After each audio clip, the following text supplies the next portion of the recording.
Hello students, welcome to Rathod science academy. So ఈ రోజు మీ ముందు ఒక క్వెషన్ ఆన్సర్‌తో ఉన్నాను. సో చాలా మంది ఏంటంటే సక్సెస్ అయిన తర్వాత మనం ఆన్సర్స్ ఎలా కాపీస్ ఉంటాయో మనం చూస్తాము. కానీ ఒక బిగినర్ ఆన్సర్ ఎలా ఉంటుంది? వాళ్ళు ఎలా స్టార్ట్ చేస్తారు? ఏ లెవెల్‌లో ఉంటుంది? ఎలా మిస్టేక్ చేస్తారు? దాన్ని గ్రాడ్యువల్‌గా ఎలా మనం రెక్టిఫై చేసుకోవాలనేది ఎవరు ఎక్కడ చూయించలేదు. బట్ హియర్ నేను మీ ముందు జస్ట్ 1 మంత్ ఎగో మన దగ్గర జీఎస్ ఫౌండేషన్ కోర్స్ జాయిన్ అయిన స్టూడెంట్ ఎస్పెషల్లీ ఫ్రమ్ కర్ణాటక నుంచి వచ్చారు.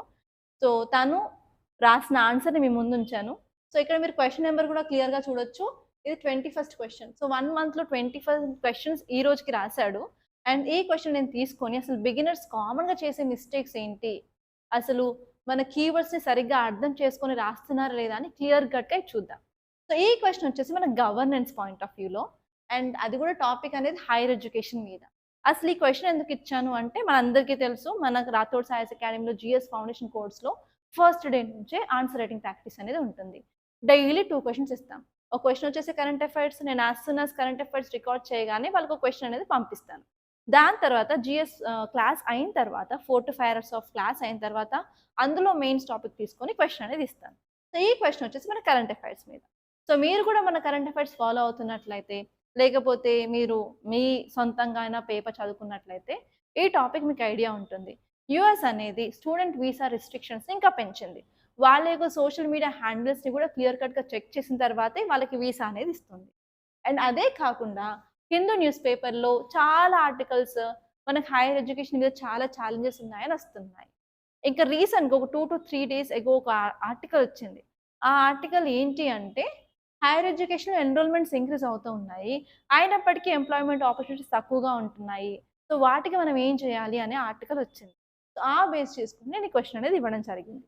సో, ఇప్పుడు ఈ క్వెషన్ నేను క్లియర్ కట్‌గా చదువుతాను అండ్ డిమాండ్ ఏంటో కూడా చెప్తాను. తర్వాత మనందరం కలిసి చెక్ చేద్దాం. ఈ ఆన్సర్ అనేది ఈ యొక్క డిమాండ్ కరెక్ట్‌గా రాసారా లేదా? అసలు బిగినర్ ఎలా స్టార్ట్ చేస్తారని ఒక మీకు ఐడియా వస్తుందనే ఉద్దేశ్యంతో ఇది తీసుకున్నానండి. సో, క్వెషన్ వచ్చేసి higher education in India is facing a crisis of quality, accessibility and relevance. ఒక స్టేట్మెంట్ అయితే క్లియర్ కట్‌గా తెలుస్తుంది. ఈ స్టేట్మెంట్ ఏం చెప్తుంది అంటే, మన యొక్క హైయర్ ఎడ్యుకేషన్ అంటే మన ఇంటర్ తర్వాత డిగ్రీ, మనకి ఇంకా డిఫరెంట్ గ్రాడ్యుయేషన్ కోర్సెస్, అలాగే పీజీ కోర్సెస్, పీహెచ్‌డీ అన్నీ ఉంటాయి కదా! ఇవన్నీ కలిపి మనకి హైయర్ ఎడ్యుకేషన్‌లో వస్తాయన్నమాట. సో, హైయర్ ఎడ్యుకేషన్‌లో మనకున్న ప్రాబ్లమ్స్ ఏంటి? ఇక్కడ స్టేట్మెంట్ ఏం చెప్తుంది అంటే, క్వాలిటీ సరిగ్గా లేదు, అందరికి యాక్సెసిబుల్‌గా లేదు, అయినా చేసినా కూడా ప్రాపర్‌గా జాబ్స్ అనేది రావట్లేదు. Critically examine the challenges facing higher education in India. ఆ స్టేట్మెంట్ ఇచ్చిన తర్వాత మీరు దాన్ని ఎంత వరకు నిజం అంటారు? క్రిటికల్లీ ఎగ్జామిన్ అంటే we have to check how far the statement is correct. And దాని తర్వాత వాళ్ళేం అడిగారు అంటే సజెస్ట్ మెజర్స్ ఫర్ రిఫార్మ్స్. ఇది క్వెషన్ అండి. సో, ఇక్కడ మీరు గవర్నెన్స్ అనేది ఎప్పుడైనా సరే ఆన్సర్స్ రాయాలనుకున్నప్పుడు ఎలా రాస్తారు? నార్మల్‌గా మనం ఐబీసీ ఫార్మాట్ ఫాలో అవుతాం. ఐబీసీ అంటే మీకు ఆల్రెడీ తెలుసు కదా! ఇంట్రొడక్షన్, బాడీ, కంక్లూజన్ అనే ఫార్మాట్ ఫాలో అవుతాం. అండ్ ఎస్పెషల్లీ మనం గవర్నెన్స్‌లో క్వెషన్స్ అనేవి కరెంట్ అఫైర్స్ బేస్డ్ మీదనే మాక్సిమం అడుగుతారు. ఎస్పెషల్లీ జీఎస్2 మొత్తం మనకి కరెంట్ అఫైర్స్ బేస్డ్ మీదే అడుగుతారు. అండ్ ఆ కరెంట్ అఫైర్స్‌లో ఫర్ ఎగ్జాంపుల్ స్కీమ్స్ గురించి కానీ, రీసెంట్‌గా పాస్ చేసిన బిల్స్ కానీ, అమెండ్మెంట్స్ కానీ, కొత్తగా వచ్చిన ఏమైనా పాలిసీస్ మీద కానీ వీళ్ళు క్వెషన్స్ అడుగుతారనమాట. నార్మల్లీ గవర్నెన్స్‌లో వచ్చే క్వెషన్స్ ఈ టాపిక్స్ మీద కరెంట్ అఫైర్స్ బేస్డ్ అడుగుతారు. స్కీమ్స్, యాక్ట్స్, బిల్స్, పాలిసీస్ మీద. అండ్ ఇక్కడ మీరు ఇంట్రొడక్షన్ ఏది రాయాలంటే కరెంట్ అఫైర్స్ నుంచి వచ్చింది కాబట్టి కంపల్సరీ కరెంట్ అఫైర్సే ఇంక్లూడ్ చేయాలి. ఆ కరెంట్ అఫైర్స్ కూడా ఏం రాయొచ్చు అంటే అది అసలు న్యూస్‌లో ఎందుకుంది? కంటెక్స్ట్. అది గాకుండా మనకేమైనా డేటా గాని, రిపోర్ట్ గాని వస్తే మనకలా వస్తుంది కదా! సో, ఆ డేటాని గుర్తుపెట్టుకొని ఆర్ ఆ రిపోర్ట్‌ని గుర్తుపెట్టుకొని మనం రాస్తాం. సో, ఇది introduction part. And next body వచ్చేసి మనం ఎలా రాస్తాము నార్మల్లీ పారాగ్రాఫ్స్‌లో రాయొచ్చు అండ్ బుల్లెట్స్‌లో రాయొచ్చు. సో, మీ దగ్గరున్న కంటెంట్ బట్టి ముందే ఫుల్ ఫ్లెడ్జ్‌గా నేను ఓన్లీ పారాగ్రాఫ్స్‌లో రాయాలి, ఓన్లీ బుల్లెట్ పాయింట్స్ రాయాలని పెట్టుకోకుండా, అక్కడ ఎగ్జామినేషన్ సర్కమ్‌స్టాన్సెస్ అలాగే ఇచ్చిన క్వెషన్ బేస్ చేసుకొని మీరు రాసేటప్పుడు పారాగ్రాఫ్స్ అయితే పారాగ్రాఫ్స్, బుల్లెట్ పాయింట్స్ అయితే బుల్లెట్ పాయింట్స్ రాసుకుంటారు. అండ్ ఎస్పెషల్లీ బాడీలో మనకు వాల్యుడేషన్ ఇంపార్టెంట్ కదా! సో, గవర్నెన్స్ రాసేటప్పుడు వాల్యుడేషన్ ఏం తీసుకుంటాము అంటే మాక్సిమం ఎగ్జాంపుల్స్. నెక్స్ట్ వచ్చేసరికి దాని యొక్క డేటా సబ్స్టాన్షియేషన్ కోసం. అలాగే రిపోర్ట్స్, ఏమైనా యాక్ట్స్, ఏమైనా స్కీమ్స్ ఇవి మన వాల్యూ అడిషన్‌గా మనం యూజ్ చేస్తాం. Compulsory validation important. Value addition లేకుండా మీరు మీ యొక్క ఆర్గ్యుమెంట్స్‌కి సబ్స్టాన్షియేషన్ అసలు చేయలేరు. ఓకే. సో, కంపల్సరీ గుర్తుపెట్టుకోండి validation is must in body. So, ఇక్కడ మీరు ప్రెజెంటేషన్ ఇక్కడ మీరేమైనా చెయ్యాలి అనుకున్నట్లయితే మ్యాప్స్ డ్రా చేయొచ్చా? డ్రా చేయలేరు. అది కాకుండా మనం ఏంటంటే కొన్ని సార్లు ఇప్పుడు ఏదైనా స్కీమ్ ఇచ్చి అది ఎలా పనిచేస్తుంది, ఏదైనా డేటా గురించి last year and year compare చేయాలనుకున్నప్పుడు మీరు ఇక్కడ గ్రాఫ్స్ యూజ్ చేసే ఛాన్స్ ఉందండి. కానీ మ్యాప్స్, ఫ్లో చార్ట్స్ మనం యూజ్ చేయలేం. Only we can use graphs or schematics అంటాం. అదొకటి యూజ్ చేయొచ్చు. బట్ ఆ టైంకి మనకు స్ట్రైక్ అయితే ఓకే. స్ట్రైక్ కాకపోతే పక్కన పెట్టేసేయండి. ఓకే. అండ్ నెక్స్ట్ వచ్చేసి కన్క్లూజన్. కన్క్లూజన్ పార్ట్‌లో మనం సమ్ అప్ రాయొచ్చు అండ్ వే ఫార్వర్డ్ రాయొచ్చు. కానీ కరెంట్ అఫైర్స్ కాబట్టి yes we can suggest something for government కదా మనకు ఒక ఛాన్స్ ఇచ్చారు ఇక్కడ. కదా! సో, అందుకని మోస్ట్‌లీ మేము వే ఫార్వర్డ్‌ని రిఫర్ చేస్తాం ఇక్కడ ఇన్ గవర్నెన్స్.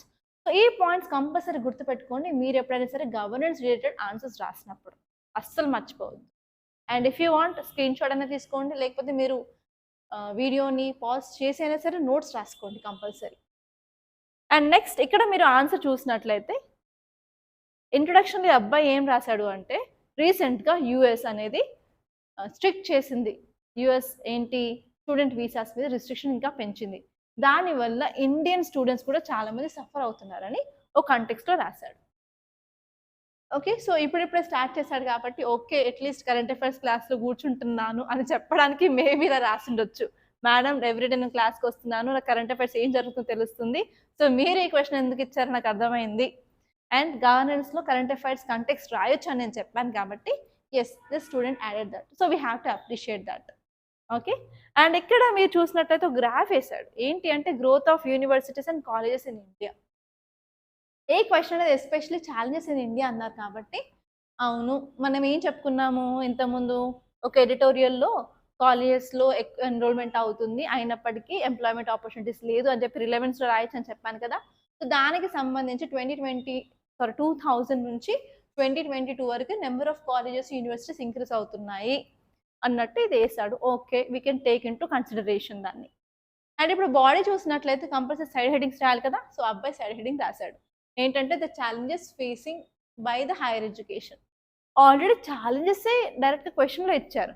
కానీ క్వెషన్ అడిగింది ఏంటి అంటే క్రిటికల్ ఎగ్జామిన్ ఎంతవరకు ఈ స్టేట్మెంట్ కరెక్ట్ అని అడిగారు. కానీ ఆ అబ్బాయి మళ్ళీ ఏం చేశాడు అంటే ఛాలెంజెస్ అన్ని ఇన్‌ఫ్రాస్ట్రక్చర్ లేదు, క్వాలిటీ లేదు, స్టూడెంట్స్‌కి ట్రైనింగ్ సరిగ్గా లేదు, ఇంటిగ్రేషన్ లేదు అని రాసాడు. కానీ మీరిక్కడ రాయాల్సింది ఏంటి అంటే examine the challenges facing higher education. Quality లేదు అంటున్నారు. ఎంతవరకు కరెక్ట్? యాక్సెసిబిలిటీ లేదు అంటున్నారు. ఎంతవరకు కరెక్ట్? రిలవెన్స్ లేదు అంటున్నారు. ఎంతవరకు కరెక్ట్? సో, ఇక్కడ మీరేంటంటే కంపల్సరీ యూనివర్సిటీస్‌కి, కాలేజెస్‌కి అక్రిడిటేషన్ వెరీ ఇంపార్టెంట్. కానీ మోస్ట్‌లీ 30-40% ఆఫ్ కాలేజెస్, యూనివర్సిటీస్‌కి అసలు అక్రిడిటేషన్ లేదు. అది ఎవరు చెప్పారు అంటే according to national education policy చెప్పింది. కంపల్సరీ అక్రిడిటేషన్ ఉండాలి. లేదు. అది లేనప్పుడు మనం క్వాలిటీ ఎలా ఎక్స్‌పెక్ట్ చేస్తాం? వి కాంట్ ఎక్స్‌పెక్ట్ క్వాలిటీ కదా! అది అలా రాయాలన్నమాట. And next accessibility. యాక్సెసిబిలిటీ అంటే ఏంటంటే అందరికీ అందుబాటులో, అఫోర్డబిలిటీ అంటే అందరికీ అందుబాటు ధరల్లో, అందరికీ రీచబుల్ ప్లేస్‌లో ఉంటుంది అని. సో, ఎంతమంది కామన్‌గా ఇంటర్ అయిపోయిన వాళ్ళు ప్రతి ఒక్కరు గ్రాడ్యుయేషన్ చేస్తున్నారా? ప్రతి ఒక్కరు పీజీ చేస్తున్నారా? ప్రతి ఒక్కరు పీహెచ్‌డీలు చేస్తున్నారా? లేదు కదా! Yes. We have certain data which says yes accessibility అందరికీ లేదు. Only certain people especially tier 1 సిటీస్‌లో ఉన్న వాళ్ళకి మాత్రమే proper quality of education, higher ఎడ్యుకేషన్‌లో దొరుకుతుంది. What about tier 2 and tier 3? వాళ్ళకసలు ఇండస్ట్రీతో పాటు కొలాబరేషన్ కూడా ఉండదు. వాళ్ళకి కావాల్సిన స్కిల్స్ కూడా లేవు అని మీరు రాయొచ్చు ఇక్కడ. అండ్ నెక్స్ట్ వచ్చేసి రిలవెన్స్. ఓకే. సో, చాలామంది గ్రాడ్యుయేషన్ కంప్లీట్ చేశారు, పీజీ చేశారు. బట్ ఈవెన్ దో ఎంప్లాయ్‌మెంట్స్ అందరికీ ఉన్నాయా? లేదు. అన్‌ఎంప్లాయ్‌మెంట్ రేట్ పెరుగుతూ ఉంది. కాబట్టి ఇవన్నీ మన ఛాలెంజెస్ అని మీరు ఈ క్రిటికల్ ఎగ్జామ్‌లో చెప్పాలి. అండ్ దాని తర్వాత నెక్స్ట్ ఏంటంటే మెజర్స్. సో, ఈ అబ్బాయి ఎలా రాసాడో చూద్దాం మెజర్స్. సో, ఈ పార్ట్ సరిగ్గా అడ్రెస్ అయితే చేయలేదు ఫర్ ష్యూర్. మీకు అర్థమైంది అండ్ నాకు అర్థమైంది. అండ్ నెక్స్ట్ వచ్చేసి మెజర్స్. మెజర్స్‌లో ఈ అబ్బాయి భలేగా ప్రెజెంటేషన్ చేశారు చూడండి. 3 రాసేసి 3 ప్రాబ్లమ్స్ చెప్పారు కదా! ఛాలెంజెస్ ఏంటి, క్వాలిటీ అని చెప్పారు, యాక్సెసిబిలిటీ అని చెప్పారు, అండ్ నెక్స్ట్ రిలవెన్స్ అని చెప్పారు. ఆ 3 ఇక్కడ వేసేసి ఆ మూడిటికి మనం ఏం చేయొచ్చు క్లియర్ కట్‌గా రాసాడు. సో, సో క్వాలిటీ తరపున ఏం చెప్పారంటే మన కరికులంలో రీఫార్మ్స్ తీసుకురావాలి. అంటే మనదంతా అవుట్‌డేటెడ్ ఉంది. మన బుక్స్ అవుట్‌డేటెడే, మన కరికులమ్ అవుట్‌డేటెడే. సో మనం రీఫార్మ్స్ తీసుకురావాలి. Very good. బావుంది. అండ్ నెక్స్ట్ ఫ్యాకల్టీకి గూడా ప్రాపర్ ట్రైనింగ్ ఉండాలి. ఎలా చెప్పాలి? ఎలా చెప్తే అర్థమవుతుంది? So easy way of delivering. So complex థింగ్స్‌ని గూడా సింపుల్‌గా అర్థం చేయించే ఫ్యాకల్టీ మనకు కావాలి. అండ్ నెక్స్ట్ వచ్చేసి డెవలప్‌మెంట్ కూడా చేయాలంటున్నారు. ఇన్‌ఫ్రాస్ట్రక్చర్ కూడా ప్రాపర్‌గా లేదు. ఇన్‌ఫ్రాస్ట్రక్చర్‌ని పెంచడం వల్ల మనకు ప్రాక్టికల్ నాలెడ్జ్ పెరుగుతుంది. దానివల్ల ఏంటంటే ఆబ్వియస్‌గా క్వాలిటీ ఆఫ్ ఎడ్యుకేషన్ పెరుగుతుంది. అండ్ నెక్స్ట్ యాక్సెసిబిలిటీకి ఏం చేయాలంటే ఫండింగ్ అనేది ఇంక్రీజ్ చేయాలి. ఫినాన్షియల్ ఎయిడ్ అని చెప్పారు. సీఎస్ఆర్ ఫండ్స్‌ని యూజ్ చేయమని చెప్పారు. Okay. And especially target outreach programs అని చేయాలని చెప్పారు.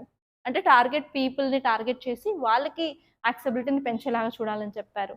అండ్ నెక్స్ట్ వచ్చేసి ఇంప్రూవింగ్ రెలవెన్స్ అన్నప్పుడు ఇండస్ట్రీతో మనం కొలాబరేషన్ చేయాలి. అలా చేసినప్పుడు ఏంటంటే మనకి అట్ ప్రెజెంట్ ఇండస్ట్రీలో కావాల్సిన స్కిల్స్ ఏంటో తెలుస్తాయి. వాటిపై మనం ట్రైన్ అయితే ఈజీగా మనకు జాబ్ ఆపర్చునిటీస్ అనేది వస్తుంది. And next research and innovation చేయాలని చెప్పారు. స్కిల్ డెవలప్‌మెంట్ చేయాలని చెప్పారు. సో ఇలా ఈ మెజర్స్ మాత్రం పర్ఫెక్ట్‌గా రాసారు. ఇక్కడ మీకు ఎలాంటి మార్క్స్ కట్ చేసే అవకాశం అయితే లేదు అసలు మెజర్స్‌లో. కానీ క్రిటికల్ ఎగ్జామ్ సరిగ్గా రాయలేదు. అండ్ కన్క్లూషన్ చూసినట్లయితే ఇక్కడ అకార్డింగ్ టు ఇది national spelling mistake. National education policy 2020, university grants commission and NAAC, national assessment and accreditation councils, they aim to improve standard of education for all levels of community. All community people అని రాశారు. Okay. So మనం ఏంటి వాలిడేషన్‌లో యాక్ట్సో, స్కీమ్సో రాసుకోవాలనుకున్నాం కదా! So ఈ అబ్బాయి ఏం చేశాడు అంటే నేషనల్ ఎడ్యుకేషన్ పాలిసీ ప్రకారం మనకేంటంటే యూనివర్సిటీ గ్రాంట్ కమిషన్ అలాగే ఎన్ఏఏసీ అనేది ఎడ్యుకేషన్ క్వాలిటీ ఇంప్రూవ్ చేద్దామని ఉంది. సో మన ఫ్యూచర్‌గా మనకి మంచిగా హైయర్ ఎడ్యుకేషన్‌లో మెషర్స్ అనేవి తీసుకోవచ్చు. దానివల్ల ఆబ్వియస్‌గా చాలామంది యూజ్ అవుతుంది అన్నట్టు ఒక పాజిటివ్ నోట్‌తో ఎండ్ చేశారనమాట. సో ఈ విధంగా ఆన్సర్ అయితే రాశారు. సో మీకు ఈ వీడియో ద్వారా అసలు స్టూడెంట్స్ ఎవరైతే స్టార్ట్ చేశారో వెదర్ కరెక్ట్‌గా మనం డిమాండ్‌కి రాసామా లేదా? కరెక్ట్‌గా డిమాండ్‌కి రాయాలి 100% అనుకున్నట్లయితే ఇట్ విల్ నాట్ హ్యాపెన్ అనమాట. సో ఇనిషియల్‌గా మనం స్టార్ట్ చేసినా కూడా ఒక్కొక్క మెట్టెక్కుతూ నేర్చుకుంటాం కదా! సో ఇది ఆ స్టేజ్ అనమాట. సో ఒక పార్ట్ బాగా రాసారు. ఒక పార్ట్ బాగా రాయలేదు. అయినప్పటికీ కూడా ఇప్పుడు మీకు అది తెలిసినట్లయితే మీరెక్కడ పొరపాటు చేస్తున్నారో తెలిసినట్లయితే ఆబ్వియస్‌గా మీరు దాన్ని ఓవర్‌కమ్ చేసి కంపల్సరీ మీరు దాన్ని నేర్చుకుంటారు కదా! సో మీకు కూడా ఇలా మెయిన్స్ ఆన్సర్ రైటింగ్‌లో ఏదైనా ప్రాబ్లమ్ ఉన్నట్లయితే compulsory you can join our mains answer writing program. So మన ప్రోగ్రామ్ వచ్చేసి జూన్ 9థ్ స్టార్ట్ అవుతుంది. మనకి బోత్ ఆన్‌లైన్ అండ్ ఆఫ్‌లైన్ ఉంది. కానీ ఇంకోటేంటంటే ఓన్లీ ఇంగ్లీష్ మీడియంలో నేనే కరెక్షన్ చేశాను. I will correct each and every persons answers. అలాగే మీరెక్కడ మిస్టేక్ చేస్తున్నారో కంపల్సరీ నేను క్లియర్ కట్‌గా నేను రాస్తాననమాట. అండ్ మీకేమైనా ఈ కోర్స్ గురించి డౌట్స్ ఉన్నట్లయితే ఈ నెంబర్‌కి కాల్ చేయండి. 8074765513 అస్సలు మర్చిపోవద్దు. అండ్ మీకు ఈ వీడియో గనుక నచ్చినట్లయితే లైక్ చేయండి, షేర్ చేయండి. అలాగే మన ఈ ఛానెల్‌ని సబ్స్క్రైబ్ చేసుకోండి.